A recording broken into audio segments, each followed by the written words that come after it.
And we're live. Hello and welcome to another episode of Hex Therapy Live. I'm your host, ALLin, and today we're talking about the topic of pay my future self maximalism. We're going to talk about what's going on in the crypto market in terms of the price of Hex experiencing a luxurious dip. And then also we're going to talk about ETH and Bitcoin and maybe even a little bit of therapy too. So this show is rescheduled from last night because I was at the Hex tour at a Bulls game with the guys who are going around the country teaching people about Hex and meeting up with OGs. It was another extremely successful event. I can't wait to tell you more about it. But first, here's the intro. Thanks for joining. Hit the like and subscribe button while you're at it. It's from ALLin of Hex Therapy.live. I like Maddie. Maddie tries to make the world a healthier place. He's a mental health professional. He's done research. There's nothing that a human being could do better than try and heal his fellow man.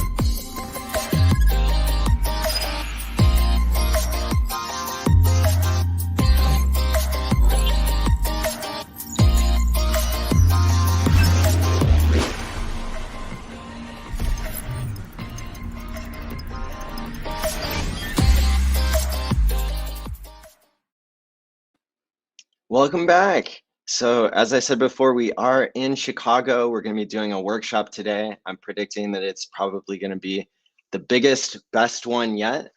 I know that I'm going to be giving a special presentation at the beginning. I think I'm going to try to record it so that people can hear my introduction to what is Hex and why should people care. I make so much content on this channel, as everyone knows, that's specialized and very advanced. And so I need to at least make something that's 10 minutes long and explains everything people need to know to get started. And so nowadays, I just tell people to go to HexContract.com, which is a playlist that I set up that has cartoons and multiple 3-minute videos that help explain exactly what Hex is, what T-shares are. But it's been about a year since I started this channel, and I've learned a lot, not only about advanced topics, but also about the basics. So I can't wait to do my presentation later today here in Chicago. I wanted to tell you where that's going to be in case you're in the area, or if you know people who are in the area. Let me see here. And you can find the information at FreedomTV.info. And it's probably best if you go there to RSVP and find out the address, because that way we'll know that you're coming and we'll have plenty of goodies to hand out. So let's see. Is Hex doing the exact opposite of BTC? Yeah, well, let's talk about that too. So, you know, somebody in the comments here is asking the tough questions, and I'm here to give the therapy. So yeah, so what we saw in Bitcoin is it went from $60,000, about an all-time high. You know, those of us who are only checking the price weekly or not every second, you know, we would have seen a $60,000 price for Bitcoin several months ago, right? And then Bitcoin did a 50% dip, and everybody who didn't believe in it sold if they thought it was going down to 10,000, right? And at the same time, people bought into Hex, which has done better than Bitcoin has, right? But Bitcoin now is at a new all-time high. It's back to $60,000. So 50% dip and then new all-time high, right? We've seen this in crypto play out so many times. We're losing count of how many times this can happen, where you have a 50% drop or more, and then you do a new all-time high. It's almost as if it's like, it's predictable in a way, right? And yet still our emotions get torn, and we get really upset when the imaginary paper number on, you know, our wallet or on our app that we use to check the price, right? We get really butthurt when that number goes down and it doesn't just go up in a straight line. Well, I've got news for you. People who are still accumulating people who are patient are not freaking out. They're looking at this not as a crisis, but as an opportunity. And those of us who have been through enough real dips to know what's up, it's fine. We're just going to keep doing what we're doing. We're going to keep teaching people about Hex, teaching people about therapy skills, meeting up with other OG Hexicans who have a lot to teach everybody, right? Because sudden wealth syndrome is a thing. Not having enough money to survive while prices are going up is a real thing. So everybody can benefit from understanding Hex, which allows you to send money to your future self. And you'll hear my basic pitch for Hex to somebody who's brand new, probably whenever I upload it. So it'll be in the coming days, right? So if people are checking the price, maybe what's their psychology? Maybe they're wanting a dopamine hit so they can feel good because they're bored or because they're fantasizing about all the money that they want. So that's a function of greed and boredom. Other people might be checking the price because they want to sell. Again, emotions can come in and they would say, oh, maybe I'll wait to sell until I think the time is right. And that's called timing the market. And that is an impossible task because you can't predict everybody else's buying and selling behavior. If you could, then that'd be something. You could tell me how you did that, and we could keep it a secret between us. A lot of people, they will succumb to complex understandings of other people's buying and selling behavior because they think that they can predict the price, and that's called gambling and technical analysis. There might be some truth mixed into it, but it's not a pure signal. If it was, then it would only take 10 seconds for somebody to tell you when to buy and when to sell. And then it would probably turn into a pump and dump thing anyway, because more people would pile in. So what I'm saying is it's not possible to predict price volatility perfectly. And so we have to accept that we will not buy the absolute lows and we will not sell the absolute tops. And thank God, because that would still be an unhealthy lifestyle probably, to be obsessing over it so much instead of living our lives, right? Instead of building meaningful relationships with the people around us. That's always going to be better than having your head stuck in charts.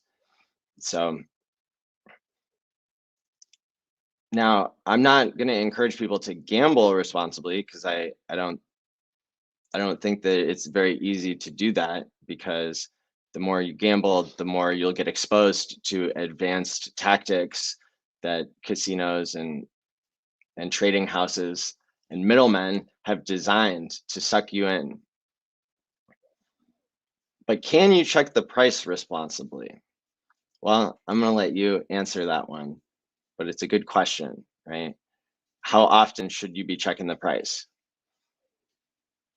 Are you taking action when you do? Are those actions that you later regret, or that has some risk that you've either planned for or not planned for, right? So I would encourage everybody to try the practice of limiting the number of times you check the price, or asking yourself why you're doing it at the moment that you do it. Am I feeling bored?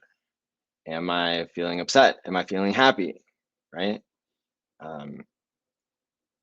People develop patterns of behaviors that then are difficult to understand if you don't go back and look at the sequence of the behaviors.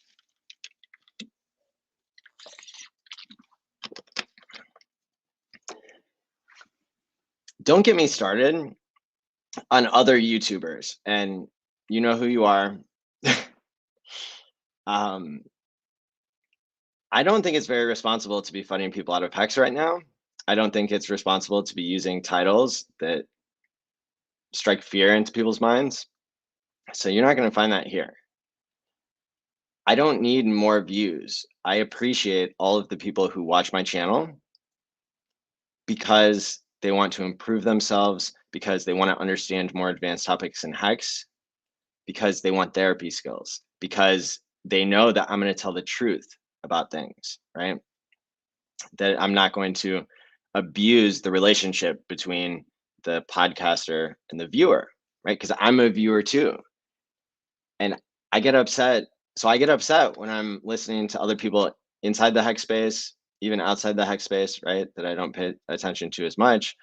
But I think it really tells a lot about the character of the broadcaster if they're trying to go back and forth between their beliefs. If one day they're telling you that Hex, is such a good deal and, it's going to go up forever. And then the next day they're telling you, oh, maybe it's over, right? That person is demonstrating how poorly they understand Hex and how poorly they understand the Hex community, right? And so one of the things that I love for people to understand about Hex is that price volatility, it's a feature, not a bug. And this happens really in any market where you have price discovery. See, people want the number to go straight up once they've bought all that they can, and then they don't care anymore about the other people who they're selling to, whether they're going to get a good deal for the future. In Hex, it's completely different because we're honest about what you're signing up for, or at least I try to be. That's what I'm doing right now. When people bought into Hex on the first day, then they experienced over the next 33 days an 85% price drop. 85%. Right now, if the price of Hex went from 50 cents to 25 cents or 20 cents, that's not an 85% dip. You don't know the pain and the glory that came with those early days of Hex, although you might someday, because you'd be really blessed if the price continued to dip now, and then you bought an 85% dip, and then the price went up again another 10,000x, right? And that's what we saw Bitcoin doing throughout its whole history. There were 5 dips? There were 80 or 85% in Bitcoin. All of those were buying opportunities, right? And so you can't have it both ways. You can't have the price only going up forever and have the opportunity for the new people to come in and take the coins away from the old people who are scared, or the old people who want to buy Louis Vuitton and Rolexes and fancy things, right? Because all the people who sold Bitcoin at $1, I mean, that was their choice, right? So if you're selling Hex below $1, then that's your choice too. If you don't understand that what you're signing up for is price volatility to the downside and the upside, then you haven't gotten the full story of what you're doing when you're investing in anything, right? Amazon did an 80% price dip, right? So, and then it went up forever, the price did. So these are things that I think are useful to revisit and to go over multiple times. I know I appreciated whoever it was, Bitcoiners, Richard Hart, before Hex existed, we had crypto and we had price dips and we had price volatility to the downside and to the upside. And guess what? The upside can always go more percentage points up than the downside, because you can only lose 100% of your investment, but you can go up 1,000,000% or more, right? So that's the cost of the price volatility. And again, you're never going to buy the absolute bottom You're never going to sell the absolute top. And if you do, you're the exception to the rule. People who are out there saying that this is a rug pull, welcome. A rug pull is when it's like an exit scam. It's when something that has little value and little community and not much more than promises, when people start to realize the promises aren't coming true, and then everybody tries to take their money out all at once, and there's not that much money that's called liquidity. There's not much liquidity in the system. So that's what a rug pull is. And how do we know this isn't a rug pull? Well, Hex doesn't make any promises that it can't keep. It doesn't promise to make people rich. It promises to pay Hex out of a smart contract that says the longer you time lock, the more interest you get. And so the Hex can always be paid because it's coming out of the smart contract, right? Whereas even with Bitcoin, it's a promise coin in the sense that it still needs developers to make sure that the code doesn't go wrong. They're constantly adding on to the code to maintain it. With Hex, the code is done. It's a completed product. Again, no more promises to have to keep, right? So we're looking at what's the anatomy of a rug pull. Hex continues to also function with 100% uptime. Even Bitcoin had to be taken offline for a few minutes over the past 13 years. Hex has had no such downtime because it was designed differently. It was designed without moving parts when it comes to the code. The code is done. So that's not a rug pull. What you're talking about is price volatility. And that does not make something a rug pull. Otherwise, Amazon would have been a rug pull when it fell down 80%. So people who are saying that, there's only two types. The people who are trying to trick you into selling your Hex so they can buy it cheaper because they believe in it, and those people who don't understand what a rug pull is or don't understand what Hex is, right? So Crypto Gains Club 369 says code pays me even if the fudsters FUD. That's correct. So where do I see things going now? Well, I actually, because I have a DeLorean, I can go into the past and into the future. And I'm not saying that I've done that, but what I am saying is things are going to keep going exactly how they've been going. We're going to see continued price volatility. Prices are still going to be unpredictable because we can't know when people are going to buy and sell. We're going to keep onboarding people and teaching them about how most of the world is switching to negative interest rates, but crypto allows us to have positive interest rates, which incentivizes people to save money instead of spending it as fast as they can before prices go up. And I think people are going to find that they like themselves better when they are able to save for their future and pay their future selves rather than borrowing from their future selves and then always having to pay back that debt, those credit cards, those loans, right? So what we're talking about is a total shift in financial technology to where people actually can generate their own interest without involving middlemen, without involving governments, without funding wars, and all of the other things that happen with fiat money, right? Fractional reserve lending and money printers as we know them today in the legacy system. You know, Safety and Amos, who wrote the Bitcoin standard, goes through the entire history of how all that started because of world war. Because if one country starts a world war, then all the other countries have to fund it somehow.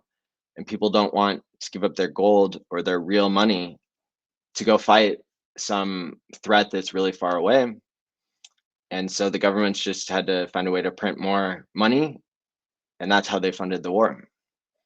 Otherwise, they would have eventually gotten taken over, probably. So there was this temporary justification to print more money and make everybody's money more worthless, which makes prices go up. And now it's kind of covered up by technology, right? Technology wants to make prices go down, and governments want to make prices go up so they can print as much money as they want and spend it before anybody else. So they can buy things at yesterday's prices, and we have to buy things at tomorrow's prices. And these are all forms of theft, where our goods and services and human labor is being stolen from us. Very, very stealthily through inflation. And traditionally, the system would balance itself a little bit by offering people who saved interest rates, right? So you could earn money if you loaned it to somebody else. But now that doesn't exist, right? Because the banks are so greedy, they're like, whatever, we're going to charge you 20% on your credit card. But if you save money and create a pool of money for people to borrow from, you don't get any of that 20%. You get 0.1%. That doesn't make any sense. Society needs a way to split up the mad gains that are coming from technology. Technology is making things exponentially cheaper, but government money printing is balancing it out, so the prices of things stay about the same. But that's the thing about technology that we're all learning by being in crypto, is it's not a straight line. So there are going to be breakthroughs that create a lot of abundance, and then the system's going to eat that up continuously, right? And so governments being in charge of money may have worked when governments were responsible and accountable, but now they are not. And so in Hex, we like to say our made up fake internet money is better than the government's made up fake internet money, right? Because in the end, it's all digital dollars, mostly anyway. And in the end, most of the value in the world is locked up outside of liquid markets, and it's put in other markets like housing, and then you get into derivatives, and that doesn't, I don't think, make very much sense. But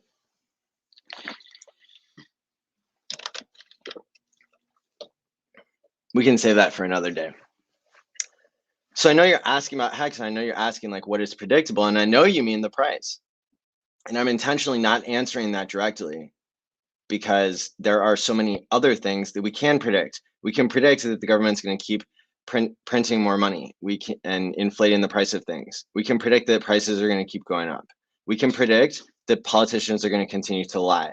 They're going to continue to tell us that there are problems with things and get us paying attention to news that doesn't matter as much as the monetary theft that's occurring, that doesn't matter as much as building relationships with people. You know, it's so helpful for everybody to be so upset about one topic or another and to be stuck into a gridlock. That's what really allows the money printer to go burr much better, right? Because people aren't thinking critically when they're so upset about what's going on in the world. And I'm not saying that there aren't things that we shouldn't be upset about. What I'm saying is there's a positive story buried under all of this negativity. And the positive story is that technology is creating abundance, and that crypto is creating money that is independent and free from governments that have abused their monetary powers. And Hex is the best designed crypto of them all. But that doesn't mean that centralized systems and people who run the world aren't going to try to trick you into thinking that you have Bitcoin when you don't. Bitcoin is when you have your own private keys. When you write down 12 or 24 words onto a piece of paper, You load that into your phone, and then you hold your own crypto, or onto a computer, onto whatever, a secure device.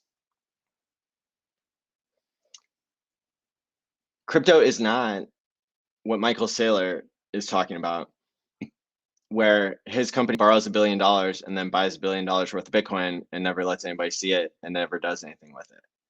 Like, it's a cool story when you talk about paper Bitcoin, but we've already seen that hurt the market before.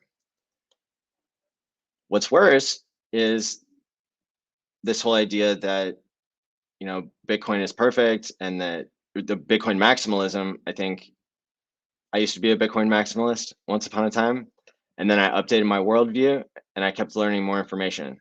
And guess what? That's what I see in this community of people in Hex, mostly people who were in Bitcoin and who educated themselves for hundreds of hours about crypto and then decided the same thing I did, that Hex is designed better. Where do I see things going now? I see more price volatility. I see the price of Hex going down and up and down and up a lot and then down a lot, right?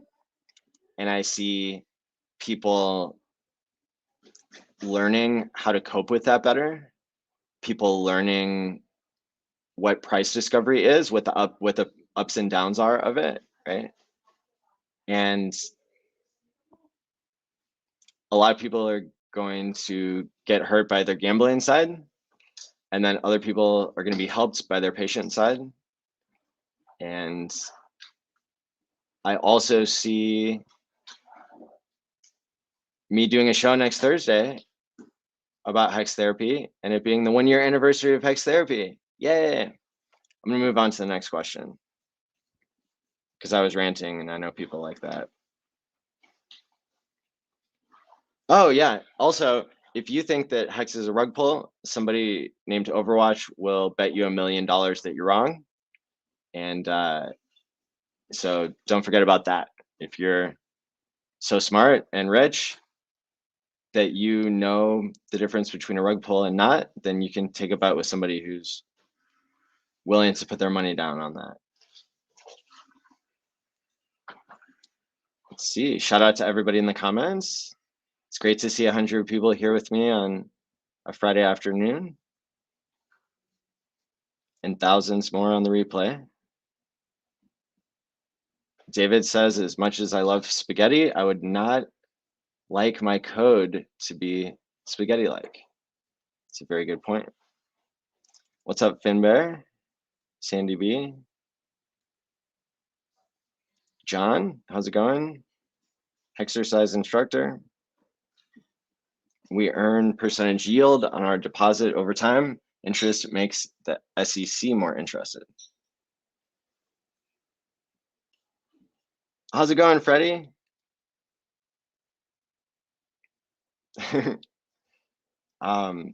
Okay, so Freddie's watching on the replay, so he can catch up to the live stream. Shout out to you. Everybody check out Freddie's channel on YouTube. Yeah, I shaved my goatee. I might bring it back, I'm not sure. I like it both ways. Thanks for noticing. Seeing all this FUD these days makes me smile. A whole bunch of people are going to learn what FURU means at the next all-time high. Maybe they will stop listening to those idiots like I did. Yo, good comment, Cody.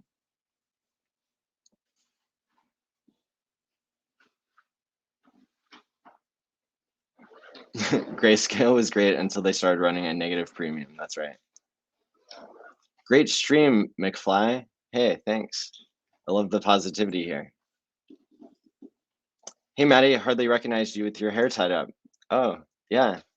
I'm like switching up my styles here and there. We're on the road here. We're in Chicago and getting ready to do some more workshops and meetups here. And oh, Gary, see you tonight in Chicago. That sounds great.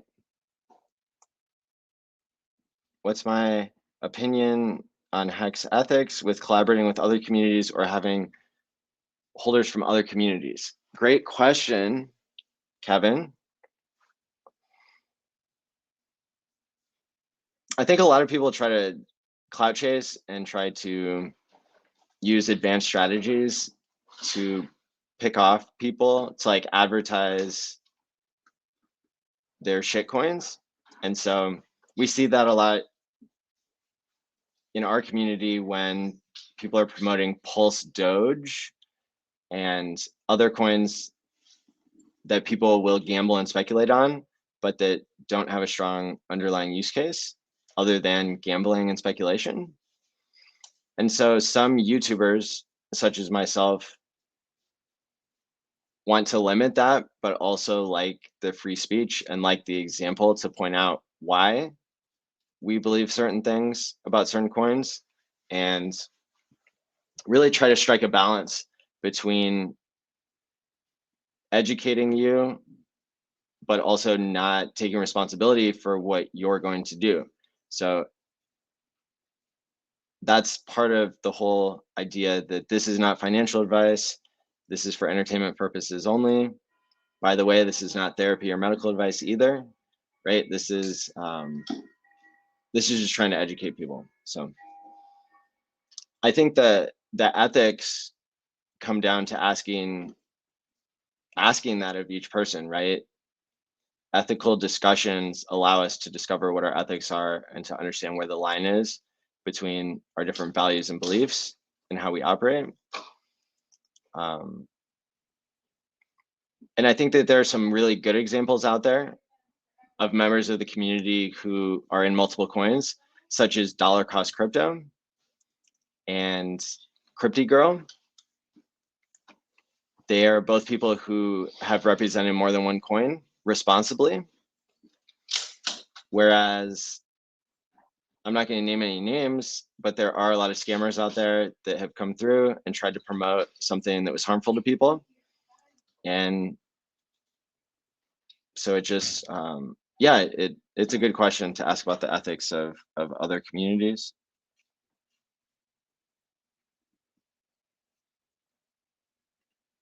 Freddie's back.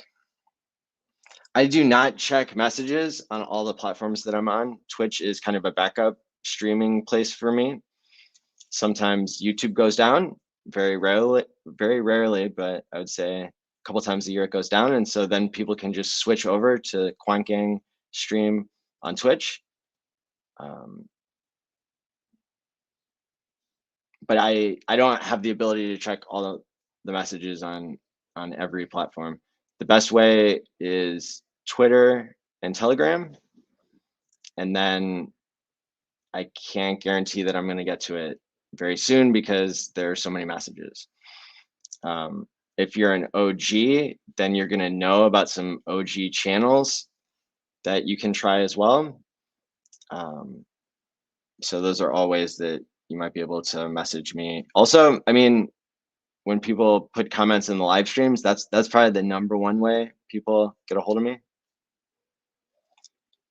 Tom says, thanks for the insights and positivity. Much appreciated. Hey, shout out to you. We should try to replace the term interest with the term yield. Okay, I've heard other people saying this because it would be more accurate and inclusive to the Muslim community. I have a friend who I recently onboarded into Hex, and I did have to explain how Hex is different because it's not operating from a place of borrowing from others, right? It's not a form of usury. Just like in Bitcoin, new Bitcoins are created every 10 minutes as a mining reward to incentivize people to stop double spends with their computing equipment and their expensive power bills. In Hex, new Hex is created in order to pay people to hold for the long term. And so that allows people to hold the price up and to continue ensuring that the system has value and that people are incentivized to create a store of value, right? Because literally storing value over time is what store of value monetary instruments try to do. And the difference in Hex is that the policy is already locked. and can't be changed and has billions of dollars invested into it already and has the longest uptime and has the best game theory. And that's why we can do 300 hours of videos on Hex and still not get to the bottom of it in terms of all of the game theory involved. Just like chip manufacturers over there, Bitmain in China and elsewhere, but mostly only Bitmain, will never be, they'll never be finished discovering new ways to put semiconductors together, whatever. Cramming more chips into the same, into the same circuit boards. So I agree that being more inclusive and being more accurate with our terms, especially when it can onboard the next billion people, is going to be really helpful. And so that's an excellent point. I support that. I might make a YouTube survey to like educate people about that. Just like one of those questions that people can answer. We usually get like 500 to 1,500 people answering out of only 5,000 people subscribed. So it's a really good way to get the word out. If I tweet about something, I don't know, 100 people to 500 people see it, but YouTube definitely has a really good platform for getting the word out on stuff. So also shout out to your dogs in your profile picture. They're very cute. Metallic Elmo, hey, I remember you from back in the day when we streamed together on the 24-hour live stream. You said, hey, Maddie, love your streams. Keep up the good work. Hope to meet you in Vegas next year. Absolutely. I'm excited to see everybody in Vegas. And the more we do these Hex meetups, the more excited I get because I remember how energizing and positive it is being around so many other people who are like-minded, who have become long-term thinkers and long-term stakers in Hex. It's really cool. I am not a Scorpio. I'm a Cancer. Hey, Maddie, on a positive note, my first stakes are about to end this Sunday, and I can't wait to get all my Hex and restake it into a long-term ladder as it should have been in the beginning. Wow, that's exciting. Yeah, I had my first big stake come out this past June, and I did rebuy all my T shares and then a little bit more. And that wasn't easy to do. I think a lot of people experience time locking your money differently. For me, it makes me sick.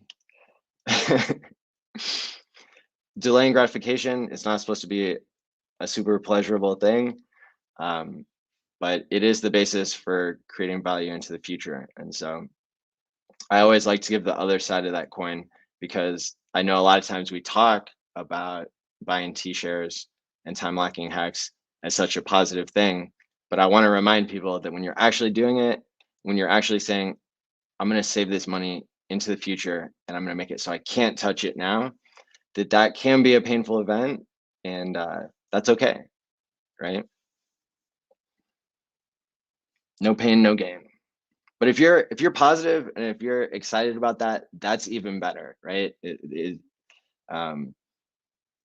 The saying should not be no pain, no gain, because you can do this in a way that is honoring your future self, that's thanking your past self. That's another theme that I want to develop here on the road trip, because we do have people who are going to be brand new in Hex, and we want them to see the benefits of sending money to their future selves through Hex. And then we're also going to have people who are OGs, who have sudden wealth syndrome, who need to find their next meaning in life other than just surviving paycheck to paycheck. And so those people are going to do well to be honoring and grateful to their past selves, and then to find their purpose maybe in the community or through some service to others. Always something I recommend. So shout out to you. That's exciting. And thanks for sharing the message. I really appreciate it. When I don't respond to messages, it is because I did not see them, because I'm focusing on building the next big thing to broadcast or organizing the next big meetup with 1,300 people, whatever it is, doing the US road tour, you guys can tell I'm working hard for you. And honestly, sometimes the messages are so overwhelmingly positive that then I'm just like, all right, well,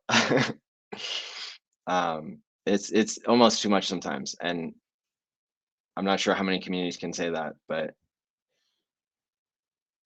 anybody who drops a comment in the live stream when I'm reading comments, it definitely makes my day. So thanks for sharing. I can see a dog in the glass reflection, says wake dog.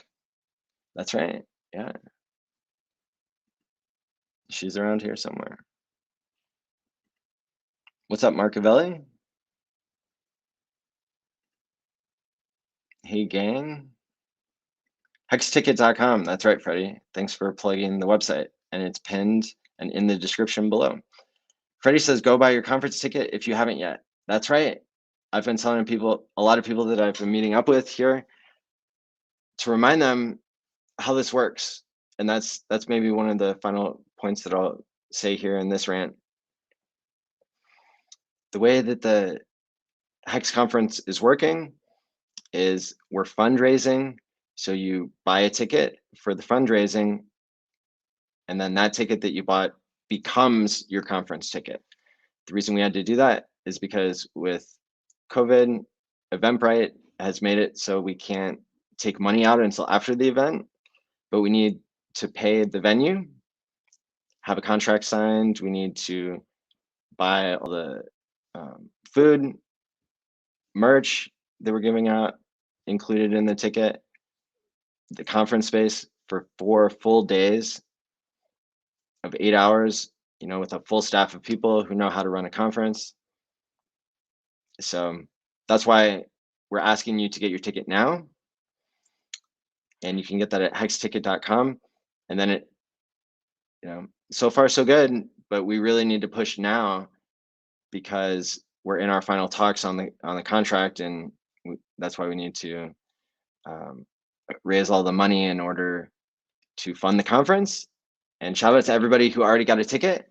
I know that there are a couple of hundred of you at least already, and all the tickets now are on sale. So before we were reserving some for each week, and then I realized that that's incentivizing people to wait.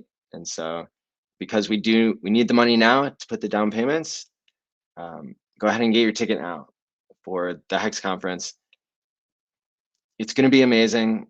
The last meetup that we did in June, I organized, and that was 350 people, the largest meetup of Hexicans ever. And now this conference will surpass that greatly. So you'll be a part of history. And then also, you're going to learn a lot. We're going to do workshops, panels, discussions, and have so many opportunities for you to meet all the people in Hex who you've been watching on YouTube and learning from. I know when I went to the Ukraine and hung out with all the brilliant minds that were on that trip, it was really something else. So shout out to everybody who's coming to the Hex conference, and go ahead and get your ticket now so that we can make it happen.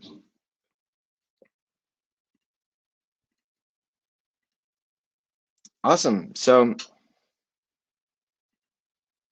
today in Hex Therapy, we're talking about understanding what you're dealing with price volatility and price discovery. When you become a pay my future self maximalist, what you're doing is you're accepting the terms and conditions of being in a new monetary instrument where price discovery and price volatility are features, not bugs. And you are also signing yourself up, whether you knew it or not, to have the opportunity to change your own behavior when it comes to checking the price. If you're looking for a discount, you should be celebrating now.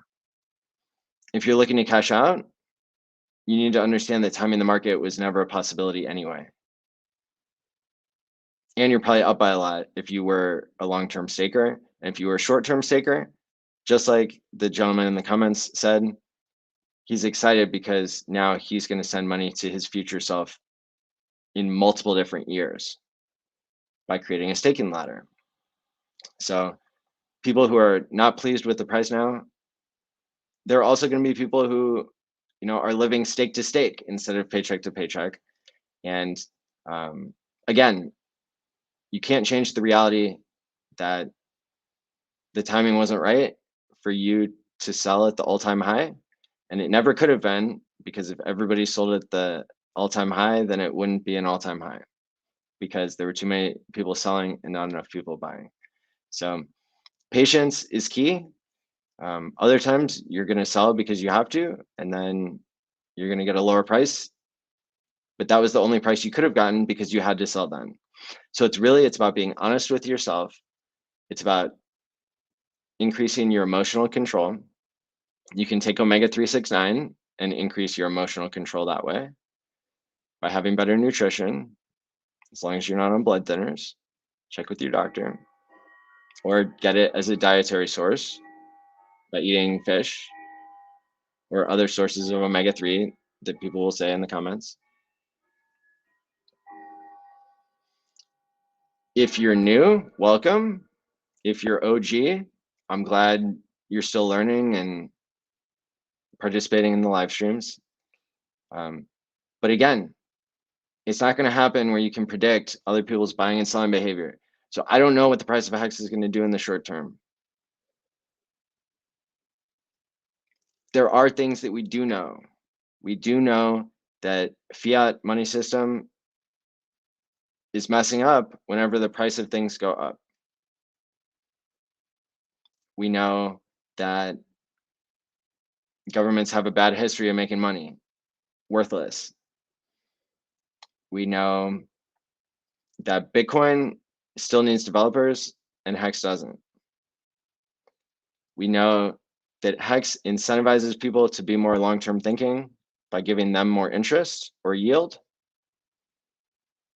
We know that there are a lot more people who could be onboarded into Hex. We know that there are about 70,000 people who have active stakes right now, but there might be less because that's how many accounts there are, in my understanding.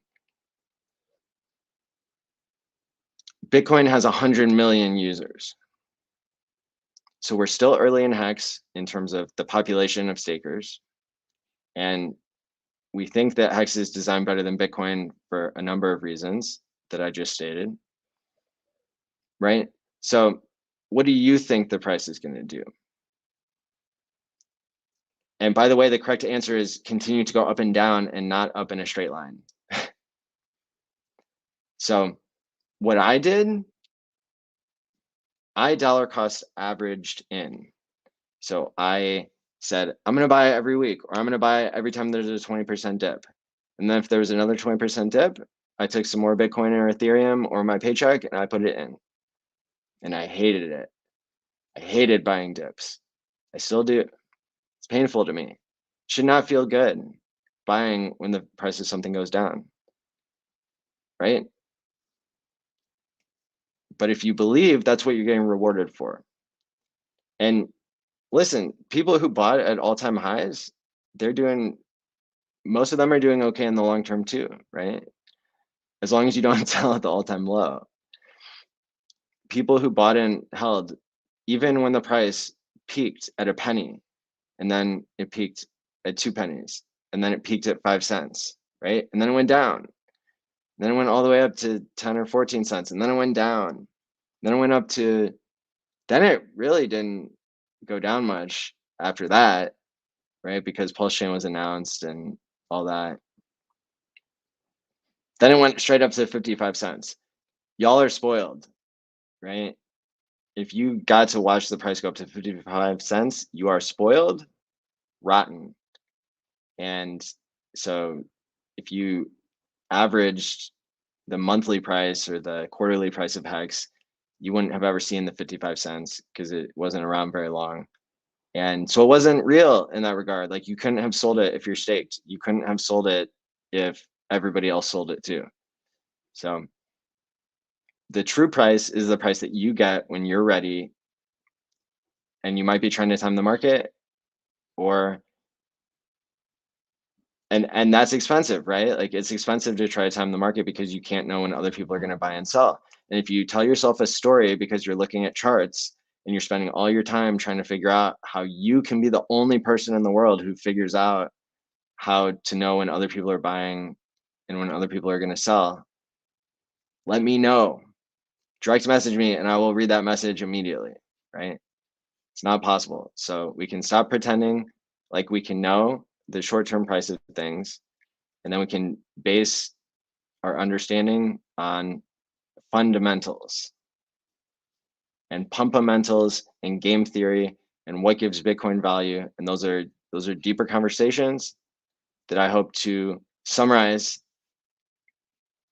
maybe in my 10-minute video. I want to find the right balance for new people, but I think for old people too, it's helpful to go back to the basics and understand, you know, how long is an elevator pitch, right? 30 seconds or a minute. How many elevator pitches can we do, but to allow somebody to really not get information overload? So those are things I'm going to keep exploring. And I hope this has been helpful to give people a pep talk and to remind you that price dips are in the game, and it's a feature, not a bug. And it's an opportunity for patient people to get more money from impatient people. And in the end, I don't recommend trading or trying to time the market, but rather practicing being a long-term thinker and practicing creating a staking ladder so that you can get paid, so you can pay yourself every month or every year and then have passive income that way. So great. Well, thanks everybody for tuning in. I will see you next week. Next week we will have on Tuesday Quant Gang. Thursday will be Hex Therapy, and then on Saturday we'll do a Hex conference update, and maybe I'll throw in some extra live streams because I'm really enjoying these. So until next time, stake wisely, my friends. Peace out. It's from ALLin of HexTherapy.live. I like Maddie. Maddie tries to make the world a healthier place. He's a mental health professional. He's done research. There's nothing that a human being could do better than try and heal his fellow man.